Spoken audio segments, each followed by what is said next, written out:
இப்ப கூட நான் இந்த குடும்பத்தை குறை சொல்லலம்மா. இந்த குடும்பத்துல எனக்கு வாழ பிடிக்கலன்னு தான் சொல்றேன். அதை ஏமா நீ புரிஞ்சுக்கவே மாட்டேங்கிற? எனக்கு இருக்கிற ஒரே ஆசை, நான் எப்படியாவது மெல்பர்ன் யூனிவர்சிட்டியில ஹையர் ஸ்டடீஸை முடிச்சுட்டு ரொம்ப பெரிய லாயர் ஆகி அப்பாவுக்கு பெருமை சேர்க்கணுமா. அப்படி ஒரு கனவோடு இருக்கிற என்ன காலத்துக்கும் என்ன இந்த குடும்பத்துக்குள்ளே அடைச்சு வைக்க நினைக்காதம்மா. பெத்தவங்களோட பெரிய ஆசையே தாம் பொண்ணு புருஷன் கூட வாழ்றத பாக்கறதா ஆசை சண்மதி. அம்மா, அது உன்னோட ஆசை.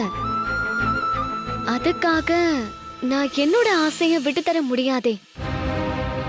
இந்த வீட்ல இருக்கிறவங்களே அவங்களே என்ன புரிஞ்சு நடந்துக்கும் போது நீயும் அப்பாவும் தான் என்ன புரிஞ்சுக்காம இப்படி எல்லாம் கஷ்டப்படுத்துறீங்கம்மா. அப்போ இதுதான் உன் முடிவில்ல? இந்த குடும்பத்தை விட்டு பிரிஞ்சு போறத பத்தி உனக்கு கொஞ்சம் கூட கவலை இல்லைல்ல? அப்படிதானே? அம்மா, என்னோட கவலையெல்லாம் அடுத்த வருஷமாவது நான் ஆசைப்பட்ட மாதிரி மெல்பர்ன் யூனிவர்சிட்டியில என்னோட ஹையர் ஸ்டடீஸ் முடிக்கணும்ன்றதுதான்.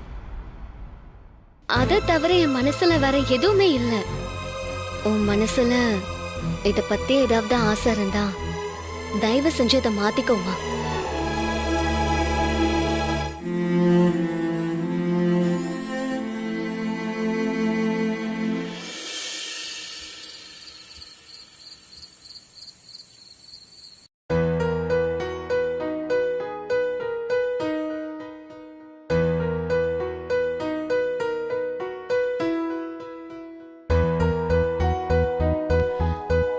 நீ அன்னைக்கு எடுத்த முடிவு சரிதான் கார்த்திக். நான் தான் அதை புரிஞ்சுக்கல. என்னம்மா சொல்றீங்க? நான் சண்மதி விஷயத்தை பத்தி தான் பேசுறேன். சண்மதி இனியும் மாறுவான்னு நம்பிக்கிட்டு மேலும் மேலும் அவளை நாம கஷ்டப்படுத்த வேண்டாம். நாமளும் கஷ்டப்பட வேண்டாம்.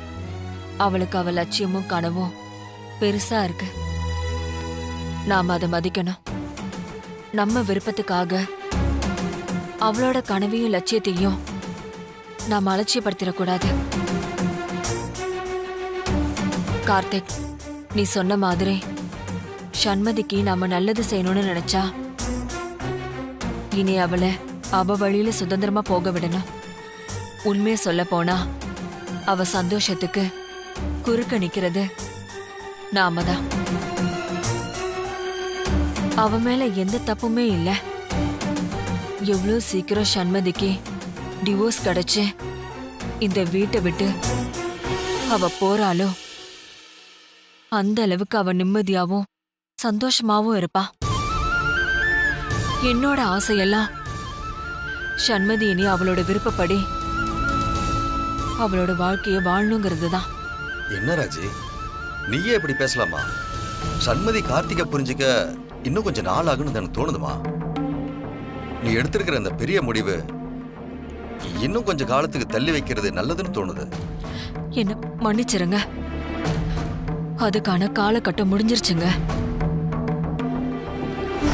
சண்மதி விஷயத்துல நாம ஒண்ணு நினைச்சோம்.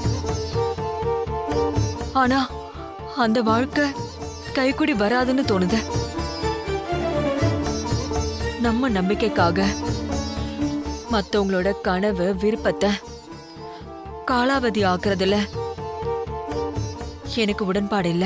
நீ இவ்வளவு பெரிய முடிவெடுத்து அதுல உறுதியா இருக்கிற அளவுக்கு அப்படி என்ன ராஜி நடந்தது? நான் ஆசைப்பட்ட மாதிரி மெல்பர்ன் யூனிவர்சிட்டியில என்னோட ஹையர் ஸ்டடீஸை முடிக்கணும்ன்றதுதான். அதை தவிர என் மனசுல வேற எந்த கவலையும் இல்லைம்மா. இப்ப சொல்லுங்க, நான் அவசரப்பட்டுட்டேனா? தப்பா முடிவெடுத்துட்டேனா? இல்ல நியாயமா நடந்துக்கிட்டேனா? உன் மனசு புரியுது ராஜி. நீ எப்ப எந்த முடிவு எடுத்தாலும் அதுல சுயநலம் இருக்காதுன்னு எனக்கு நல்லாவே தெரியும். இருந்தாலும் என் மனசு கேட்கலாமா? எனக்கும் கஷ்டமா தாங்க இருக்கு. ஆனா சண்மதி சந்தோஷத்தை நினைக்கிறப்போ ஏன் கஷ்டம் பெருசா படலைங்க. நாளாக நாளாக நம்ம தான் நம்மளை மாத்திக்கணும்.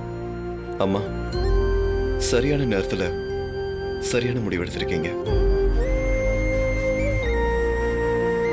நான் உங்களை நினைச்சு ரொம்ப பெருமைப்படுறேம்மா.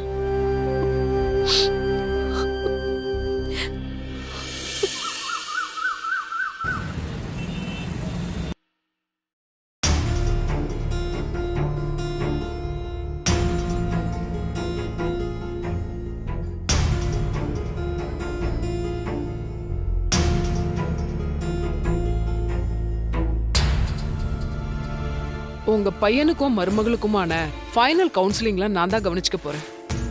இது சம்பந்தமா நீங்க என்கிட்ட போன்ல பேசினப்போ எனக்கே ரொம்ப கஷ்டமா இருந்தது. எதுக்கும் ஒரு தடவை நான் உங்ககிட்ட கன்ஃபார்ம் பண்ணிக்கிறதுக்காக கேக்குறேன்.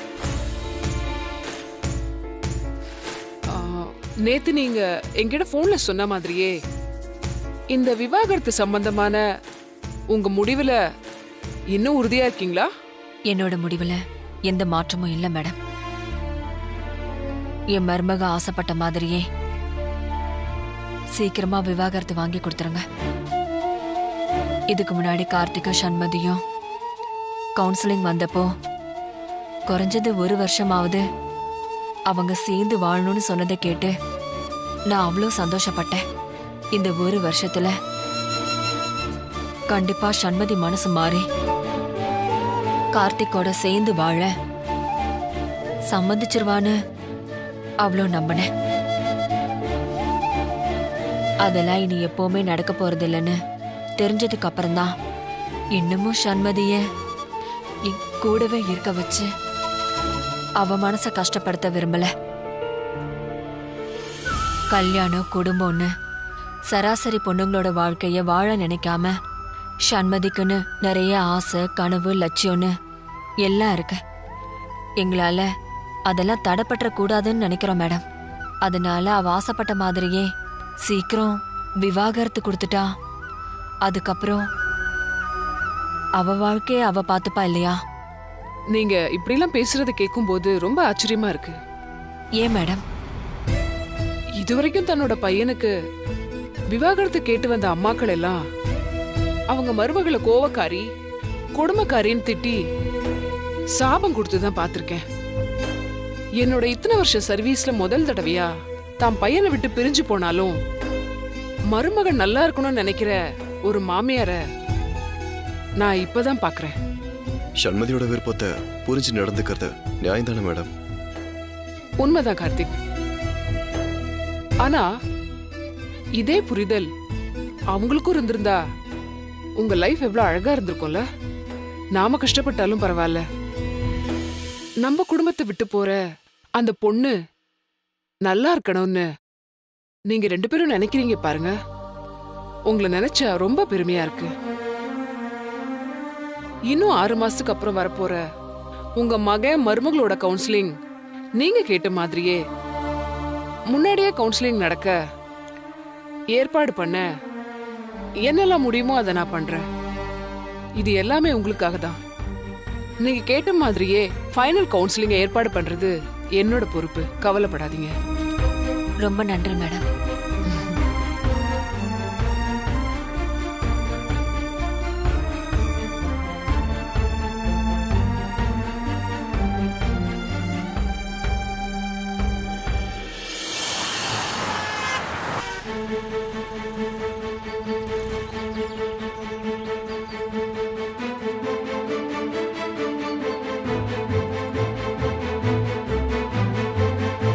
கார்த்திக், கார்த்திக், வர சண்மதி. கார்த்திக், உனக்கு ஏதாவது மெசேஜ் வந்ததா? மெசேஜா? என்ன மெசேஜ்? நம்ம டைவர்ஸ் கேஸ் விஷயமா நாளைக்கு ஃபைனல் கவுன்சிலிங் வர சொல்லி எனக்கு மெசேஜ் வந்துச்சு. அதான் உனக்கு வந்துச்சான்னு கேக்குறேன்.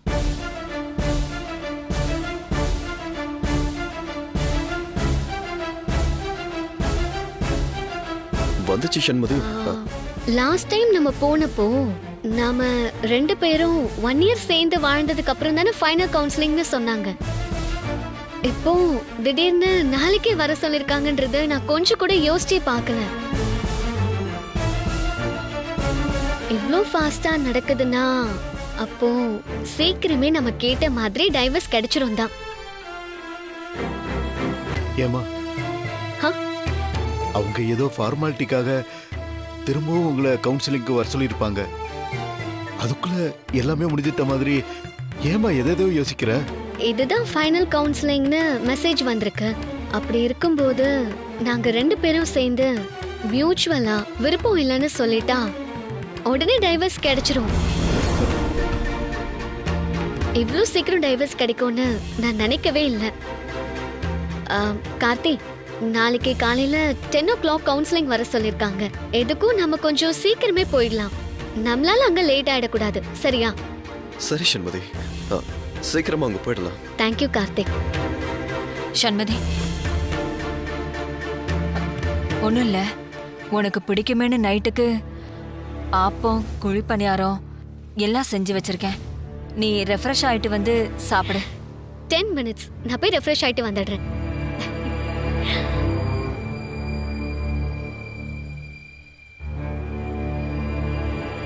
சமந்தியம்மா, என்னங்க இதெல்லாம்? அவ எப்படா இந்த வீட்டை விட்டு போலாம், எல்லாரையும் தலை முழுகலான்னு காத்துக்கிட்டு இருக்கா. நீங்க அவளை கூப்பிட்டு நிக்க வச்சு நல்லது கெட்டதை எடுத்து சொல்லி 4 வார்த்தை நல்லதா சொல்லி புரிய வைப்பீங்கன்னு பார்த்தா என்னமோ குழி பணியாரம் வேணுமா கோதுமை உப்புமா வேணுமான்னு அவளை இன்னும் தலையில தூக்கி வச்சு கொண்டாடிட்டு இருக்கீங்க. என்னங்க சம்பந்தியம்மா, அவ இஷ்டத்துக்கு வரத்துக்கு போறதுக்கும் இது என்ன பார்க்கா இல்ல பீச்சுங்களா? நீங்க அவளுக்கு 4 வார்த்தை சொல்லி கண்டிங்க, எல்லாத்தையும் எடுத்து சொல்லுங்க. பாவங்க மாப்பிள்ள, என் புள்ள வானதியை தான் கல்யாணம் பண்ணி அவ கூட சேர்ந்து வாழறதுக்கு அவருக்கு குடுப்பனை இல்ல. 2வது கல்யாணம் பண்ணி வச்சாலாவது அவர் சந்தோஷமா நிம்மதியா வாழ்வாருன்னு பார்த்தா அதுவும் இப்படி இருந்ததுன்னா இதையெல்லாம் பார்க்க பார்க்க மனசுக்கு ரொம்ப சங்கடமா இருக்குங்க. அண்ணா, 2 பேரும் மியூச்சுவலா ஒத்துக்கிட்டா தானே டைவர்ஸ் கொடுப்பாங்க. என்ன ஆனாலும் சரி, நீ டைவர்ஸ் கொடுக்கறதுக்கு ஒத்துக்காத. ஏங்க, உங்க 2 பேத்துல யாராவது ஒருத்தருக்கு சேர்ந்து வாழ விருப்பம் இருக்குன்னு தெரிஞ்சா கூட கண்டிப்பா அதுக்கு டைவர்ஸ் கொடுக்க மாட்டாங்க. இங்க பாருங்க, என்ன ஆனாலும் சரி நீங்க தயவு செஞ்சு அதுக்கு ஒத்துக்காதீங்க. முடிஞ்ச வரைக்கும் டைவர்ஸை தள்ளி போட கண்டிப்பா சண்மதி அக்காவோட மனசு மாறிடும்.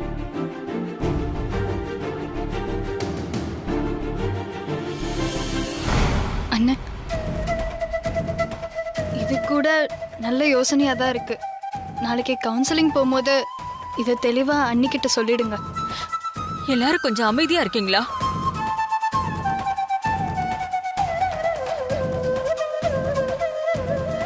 இது கார்த்திக் சண்மதி சம்பந்தப்பட்ட விஷயம், அவங்களோட வாழ்க்கை விஷயம். இதுல என்ன முடிவு எடுக்கணுங்கிற உரிமை அவங்களுக்கு மட்டும்தான் இருக்குமே தவிர நமக்கு இல்ல.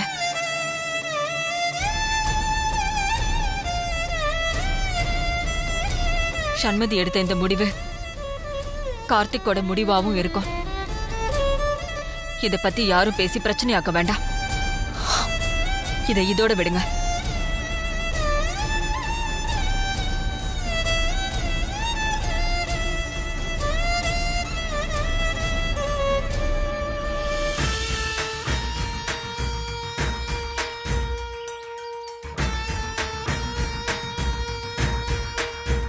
டேய், கொலைகேஸ்ல 3 மாசமா ஜெயில இருந்த அக்காக்கு இன்னைக்கு தான் ஜாமீன் கிடைச்சிருக்கு.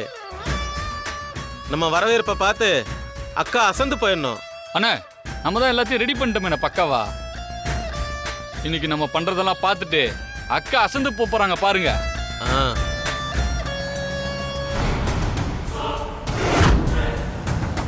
டேய், அக்கா வண்டி வருதுடா.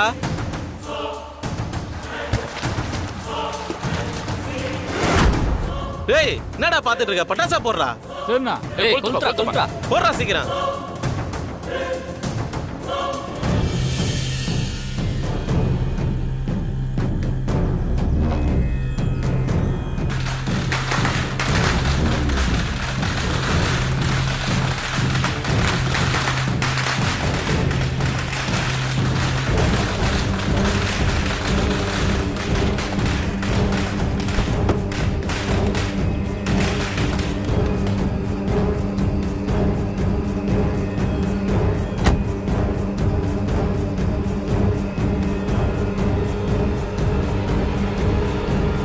அக்கா வணக்கம்க்கா. சீ போங்கடா. உங்களுக்கு எல்லாம் வெக்கமா இல்ல? 3 மாசம் 90 நாள் அவமானப்பட்டு அசிங்கப்பட்டு ஜெயிலுக்குள்ள கூனி குறுகி இருந்துட்டு வர உங்களுக்கெல்லாம் என்னடானா கொண்டாட்டம் கேக்குதா? ஏய், நான் மகாராணி மாதிரி வீட்ல இருந்தேன்டா. சிங்கம் போல கட்சியில இருந்தேன்டா. என் செல்வாக்கையும் ஓட்டு வாங்குறதையும் பார்த்து கட்சி மேலிடமே நடுங்கிட்டு இருந்துச்சு. எங்க இருந்தோ வந்து அந்த வக்கீல் சண்மதி ஒரே நாள்ல என் அஸ்திவாரத்தை ஆட்டிட்டா. ச்சே, வாய் குப்பிளிக்கிறதுக்கு பன்னீர், உடம்புல பூசிக்க சந்தனம் ஜவ்வாதன் இருந்தா என்ன, அந்த சண்மதி ஜெயில என்ன கழுத்திங்க வச்சுட்டாடா. ஐயோ, அந்த கக்கூஸ் நாத்தத்துல என்ன படுத்து பொருள வச்சுட்டா. இப்ப நினைச்சாலும் எனக்கு கொமட்டிக்கிட்டு வருது. சே, என்ன அருவருப்பா வாழ வச்சாவ சந்தோஷமா வெளியில சுத்திட்டு இருக்கா. அத நீங்களும் கண்டு காணாம இருக்கீங்கல்ல? டேய், நீங்க எல்லாம் சோத்ததான் திங்கீங்களா இல்ல? அக்கா, நீங்க உள்ள இருக்கும்போது மேல மேல அவகிட்ட எதுவும் வச்சுக்க கூடாதுன்னு தான். சீ, வாய மூடுங்க. டேய், நீங்க எல்லாம் என்னோட விசுவாசிங்கிறது உண்மைன்னா நான் ஜெயில்ல இருந்தப்பவே அவ செத்துட்டாங்கிற செய்தி எனக்கு வந்திருக்கணும். ஆனா நீங்க அப்படி எதுவும் பண்ணலையேடா. டேய், இப்ப சொல்ற நல்லா கேட்டுக்கோங்க. தோ நீங்க கையில வச்சிருக்கீங்களே இந்த மாலை, இது இன்னைக்கே அவ பொண்ணத்து மேல விழணும். அப்பதான்டா என் மனசு ஆறும். போங்கடா, என் கண்ணு முன்னாடி நிக்காதீங்க. அக்கா, நீங்க சொல்லிட்டீங்கல்ல, இன்னைக்கே அவ செத்துட்டாங்கிற விஷயம் உங்க காதுக்கு வரும். அண்ணா, அவ எங்க இருந்தாலும் தேடி புடிச்சு அவளை கொன்னு அக்காவுக்கு படையல் போனா. ஆமாடா. ஆனா டேய் போடா.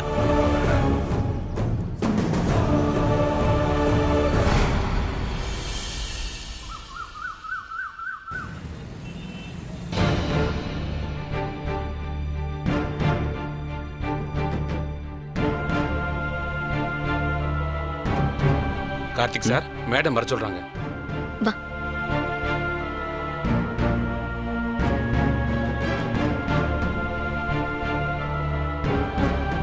Excuse me ma'am. வாங்க. வா. உட்காருங்க.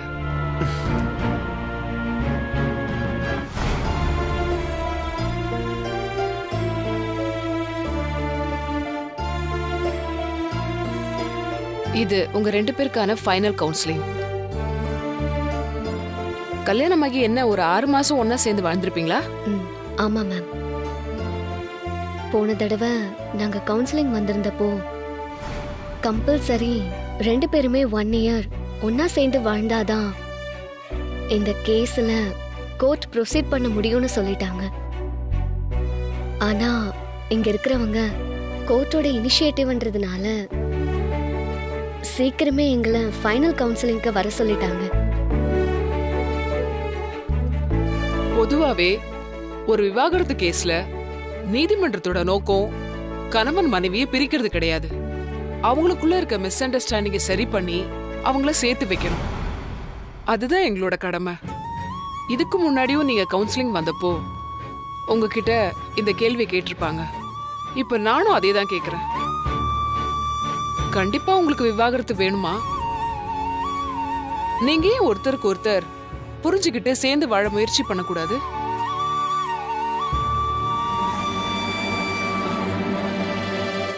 நினைச்சா சேர்ந்துக்கிறதுக்கும் பிடிக்கலனா விலகிக்கிறதுக்கும் குடும்பங்கிறது அவ்வளவு சாதாரண விஷயம் கிடையாது. இந்த வாழ்க்கை தான் உங்களோட எதிர்காலம். நீங்க கோவத்திலையும் அவசரத்திலையும் எடுக்கிற இந்த முடிவால உங்க எதிர்கால சந்தோஷத்தை நீங்களே கெடுத்துக்காதீங்க. இப்ப என்ன பண்ணலாம் நீங்களே சொல்லுங்க சண்மதி.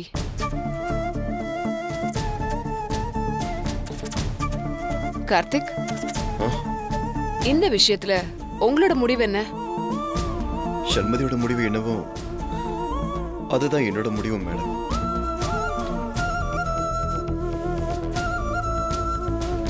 அவ என்ன சொல்றாளோ அதுக்கு முழு மனசோட சம்மதிக்கிறேன். அவங்க முடிவு இருக்கட்டும் கார்த்திக். ஆனா உங்க மனசுல மேம் நாங்க இந்த விஷயத்தை பத்தி நிறைய வாட்டி பேசிட்டோம். இப்ப புதுசா பேசுறதுக்கு எதுவும் இல்லை. நாங்க கேட்ட மாதிரி எங்களுக்கு டைவர்ஸ் கொடுத்துருங்களா மேம், அது போதும். ஆமா மேடம், நாங்க 2 பேருமே மியூச்சுவலா பிரிய சம்மதிக்கிறோம். ஸோ எங்களுக்கு டைவர்ஸ் கொடுத்துருங்க. உங்களோட பர்சனல் ஒப்பீனியனை மதிச்சு சீக்கிரமே உங்களுக்கு விவாகரத்து கொடுக்க கோர்ட்டுக்கு நான் பரிந்துரைக்கிறேன்.